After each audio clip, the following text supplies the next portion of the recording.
কিভাবে পরীক্ষিত কলিযুগের সম্মুখীন হন, তাই 25 নম্বর শ্লোকে অনুবাদে কি বলছেন, ধত্রী গাভী রূপী, তাই ধর্মরাজকে বীজ রূপে উত্তর দিলেন, হে ধর্মরাজ, আমার কাছে যা কিছু জানতে চেয়েছেন সবই আপনি নিশ্চয়ই জানেন।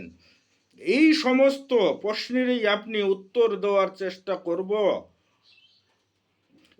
একদা আপনিও 4টি পদের উপরে অধিষ্ঠিত ছিলেন এবং পরমেশ্বর ভগবান কৃপায় সারা বিশ্ব ব্রহ্মাণ্ডের সুখ বর্ধন করেছিলেন।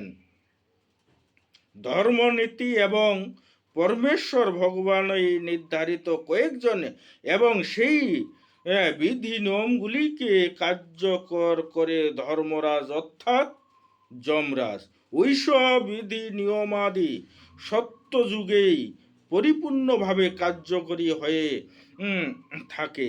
ত্রেতাযুগ সেগুলি কার্যকারিতা এবং চতুর্থাংশ হ্রাস পেয়ে যা দাপর যুগে সেগুলি অর্ধেক অংশ কমে যায় এবং কলিযুগে সেগুলি 1/4 মাত্র এসে দাঁড়ায়।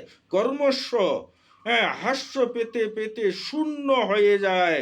তার তখন প্রলয় নেমে আসে। পৃথিবীতে সুখ সমৃদ্ধ নির্ভর করে আনুপাতিকভাবে ধর্মনীতিগুলি সংরক্ষণের উপর। ব্যক্তিগত বা সমষ্টিগত দুই উপায়ের সকল রকমের বিপরীত পাতার মাঝেও এই সব বিধি নিয়মাদি রক্ষা করার মধ্যেই মানুষের উত্তম সাময়িকভাবে পরিচয় পাওয়া যায়।